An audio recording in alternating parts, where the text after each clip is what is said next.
I'm live. I am live.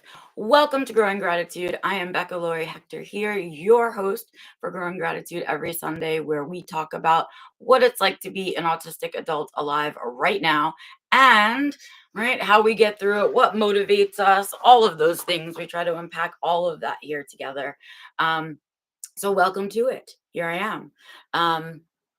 Interesting day today for me. I have absolutely zero idea what it is I'm going to talk to you guys about. Morning, Burnett. I really think that this is how I'm enjoying doing gratitude is sitting down really without very many thoughts unless um, something exciting has happened. And just kind of pretending we're at brunch together and chitty chatty and tell you what's going on in my life. So that's the way that I'm running things today. Let me put on some glasses so I can see. And let's do a little chit chat. So here I am in my office, and I'm going to be honest with you guys and just share with you why we are once again here.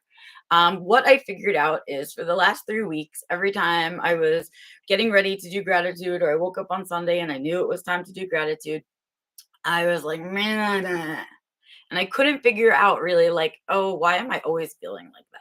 And today I have finally figured out what the situation is. It's really um, a multi-step process for me to set up the my laptop and the camera and all that and the lights and everything for me to be over in that really nice space that gives us all that fun stuff to look at behind me. And it's only a little bit easier to take us outside, right? And so what it comes down to is that I'm like lazy on Sundays and I don't feel like taking my computer all apart and getting us over into some nice place. And I thought about, is there some easier place that I could go to in my house? But the truth is that I am fairly lazy. I do a lot of meetings right here. And so everything is kind of all set up for me to be sitting here. And so I think what's going to end up happening is more often than not, on the days that I'm feeling tired, I'm just going to end up here in my office, where everything is already set up so that I don't have to like use extra spoons unless I feel so I don't want to feel obligated to do that. And so I hope that I feel, if I feel that I want to take us somewhere new, maybe I'll do that. So for today, we're here again. Um, and that's cool. I'm fine with it. I love the little area that I've set up as my desk. Unfortunately, you guys don't get to see any of it because it's all in front of me. But that's okay. So what are we going to talk about today? It's really, the only thing I really think that I'm kind of prepared to share with you guys today is this crazy thing that I'm doing right now. So I think that that's what I'm going to talk about. So, you know how we fade in and out. Good morning, Bernard. We fade in and out of our special interests, and we sort of like, you have one, and some of them are lifelong, and that's all fantastic and wonderful. There's something itching me on my neck. Okay. And that's all fantastic and wonderful, but sometimes they hang around for a while, and out of nowhere, we lose a special interest. It's just no longer interesting to us for whatever reason. And it's a mourning period. We mourn in there. So I don't mean to rush that through. It's really sad when you lose a special interest, especially if it's one that you've had your whole life, like for a really long time, a long-standing special interest. Oh, that's a tough, it's a tough thing. I don't know if anybody talks about that, the mourning of a special interest when it passes. I don't think we talk about that enough, but there's a sadness to it. And then every once in a while in our lives, and these are the moments I think that autistics wait for with bated breath. Out of nowhere, a new special interest will arrive. I have goosebumps. I just gave myself goosebumps thinking about the arrival of a new special interest and what that feels like. We don't ask for it. You can't really seek it out. I don't know really the mathematics behind it or the physics behind it or why it works that way, the way that it does, but it does, right? And then this new special interests arrive, and you don't almost don't know that it's a special interest when it arrives, but the next thing you know, you're just looking it up in your free time and you're blah blah blah. Well, that has happened to me, and I am grateful to say that Antonio has been along for the little ride of this new special interest. And I've never shared a special interest like this with someone else. So it's been really interesting. So the thing about living in Maine is we live in a really good birding state. A lot of kind of birds migrate through here in the two migrations, right? And then also, because we are so, there's parts of Maine, especially up where I am, where it's so, um, it's so rural and we have so much forest and there's so much untouched land that we have so many different kinds of birds, all the different varieties and species, everything from like, the big raptors and whatnot, all the way down to the little songbirds and little, bug catchers and all of those little guys. So, um, since we've been living here, you can't help but notice all the different birds. And it started out for me, I think I might have talked about it in here. I was really, really interested in predatory birds. And birds that are scavenger birds and such. My current fascination in that arena is the turkey vulture. If you have not looked up a turkey vulture ever in your life, I am fascinated. They're huge, by the way. And I've seen them in real life here now. They're amazing. And their spiritual meaning is really interesting. I don't know. I'm really into turkey vultures right now. It's so autistic of me to talk about. And so I can't help but laugh at myself. Um, but that's, I'm really like focused on that right now. And the other thing that we decided to do was sort of expand our bird feeding situation. And so, you know how I had showed you when we were sitting outside that I had the bird feeder behind me, right? We added a second and then we added a third. And so now I have a tray feeder for the birds. So what that means is all the different variety of seeds in each of the different bird feeders and the different formats for eating them, right? The different modes. We now have this humongous variety of birds. And I have now moved into feeding the crows. So we started feeding the crows over here. So we have every size bird that I think that I can bring in. The only thing that I think, pass out from if it arrived here as a raven. I know I have one in the woods back here. I've seen it twice, but if it comes and feeds over here, I am gonna just lose my crap. Okay. But in the meantime, I have like a full murder of crows that is eating over here. We put out eggs, we put out fruit. Yesterday we put out some meat.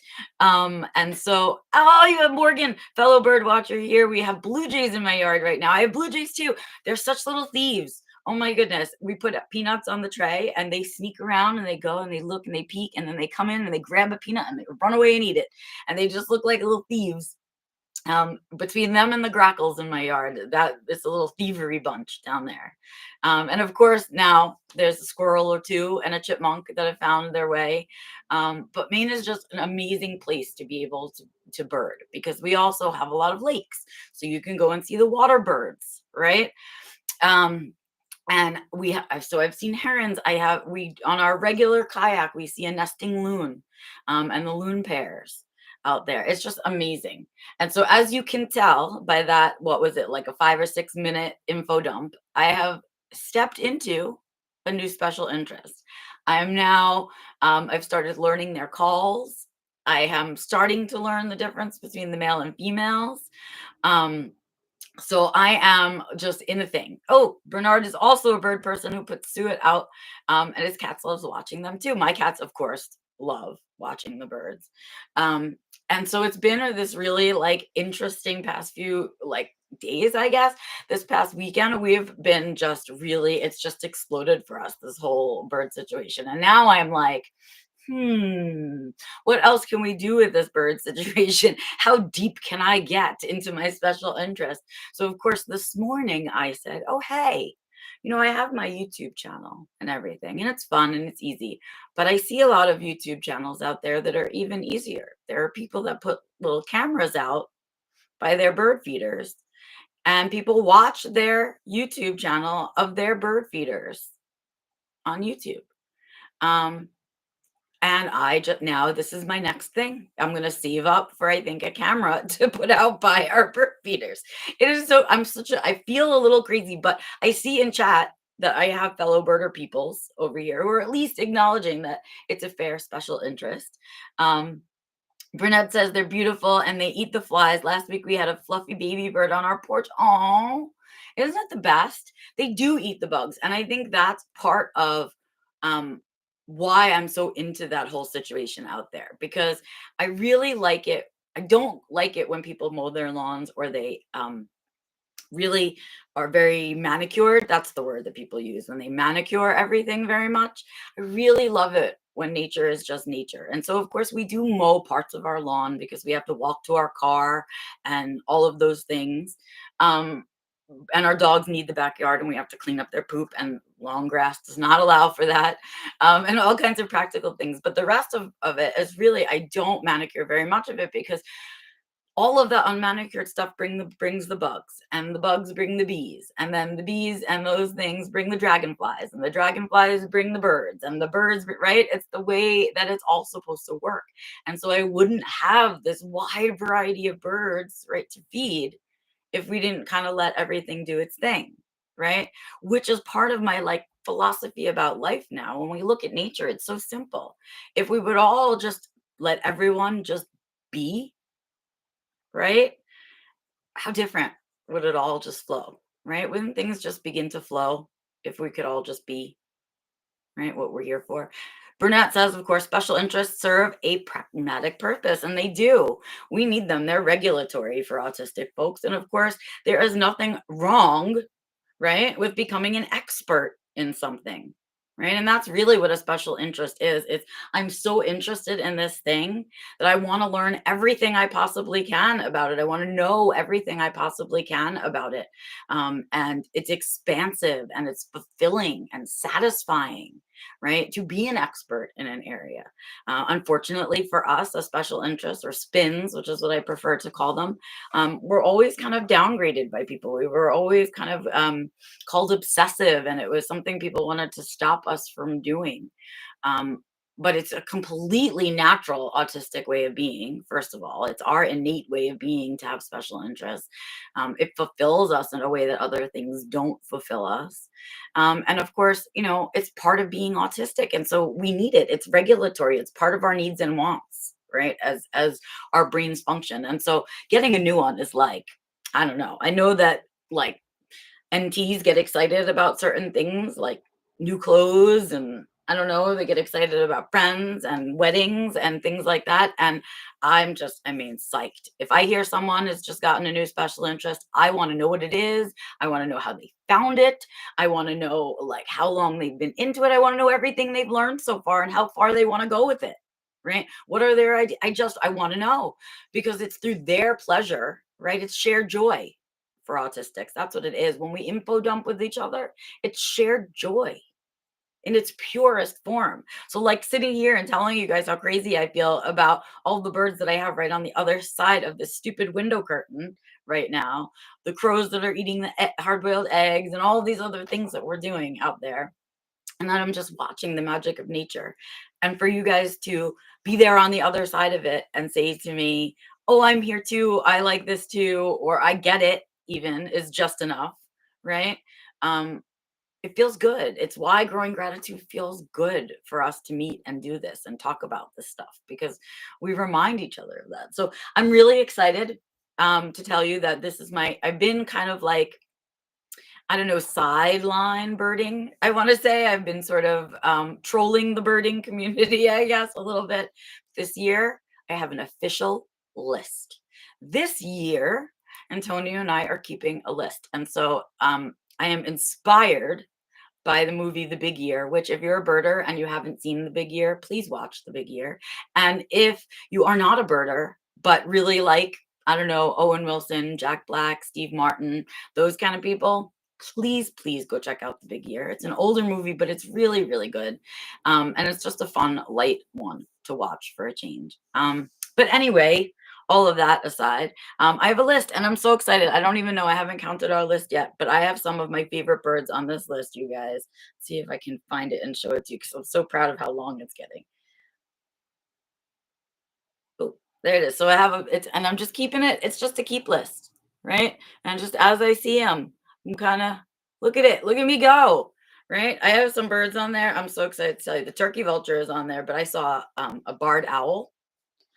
We've seen some really amazing birds. I don't know. So I'm psyched about this new special interest. I am officially committing to it publicly. And so if you are a birding person, Send me birding things. If you share this joy with me, you share this special interest, share some of your secrets, your birding secrets with me, things I need to know. Um, and if you're not a birding person, just remember that our special interests come out of nowhere sometimes. And when they arrive, it's our job to like jump in with all our feet and all our being and all our cells and all of those things, right? Burnett said, socializing, social events seem to be most people's special interests. For some reason, they get disturbed when someone's special interests don't center on social events. I know, right? Like it does seem like some people's special interest is gossip, right? Like that kind of thing. But it's not, whatever your thing is, who am I to shame it? I just don't understand it, right? That's all it is. And I'm not asking you to understand this new special interest of birding. I'm not asking you to get it, to understand it, to share it with me. I'm just saying I've got it. And I'm asking you not to judge. And that's what I wish the world would do, right? Is just say, okay, thanks for sharing that with me, and let's not judge, right? That's kind of all I want to say. So I don't judge you for specializing and it being interested in gossiping, if that is your thing. Some folks are interested in human psychology and the way they communicate. So who am I to judge, is what I say. So here I sit going, it's a rainy, kind of crappy day outside, but the birds are still here. So I'll be watching them. I'm also, I think today, gonna catch up on some reading. Oh, I should share. I'm reading a really good book right now. I've been doing this other weird thing where I am listening to some books on audiobook and I'm reading others. So some books I really like to read, the ones that I know are gonna really touch me, right? There are other books that we read that are like entertainment, right? They're like light books, they're storytelling, they're just, like summer reads, like that kind of stuff. So I've been listening to summer reads on audiobook, and I've been reading another other kinds of book, more serious books on the other side, right? And by serious, I mean more like literature, more not so easy to get through, not, many layered, a multi-layered kind of experience, right? So, I just listened to one book on audio. It was good. It was good. That's how I feel about summer reads. They're good. But I'm reading a great book right now and I can sense it. I'm like 35% into this book right now, but I can already feel by the writing and just the person's authorship, that I'm headed for a great read. And it's called The Fisherman. That is the book that I'm reading. I cannot remember the author's name right now. I'm so sorry, sir. But it's a great book. So if you're looking for a new good book that kind of you can get lost in for a little bit, I recommend this book, The Fisherman. It's my first like heavy book since I read A Little Life, which really, that book wiped me. That was a great book. So another good book if you haven't read it. It's called A Little Life. I recommend that one too.